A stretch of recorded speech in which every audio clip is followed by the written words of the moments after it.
physics of life here in Dresden, actually decided to take the lead and just organize actually a conference that would actually help the entire field. Represents a unique collaboration. Let me start by thanking you all for coming.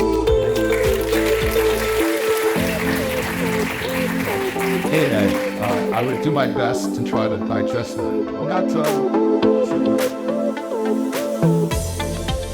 Such a nice compilation of different researchers from different fields that all have come together to talk about this common interest. Thinking together and finding ways to think together was really something very special that Dresden has built in the last 20 years. I'm here to meet new people, discuss research, and listen to some excellent talks.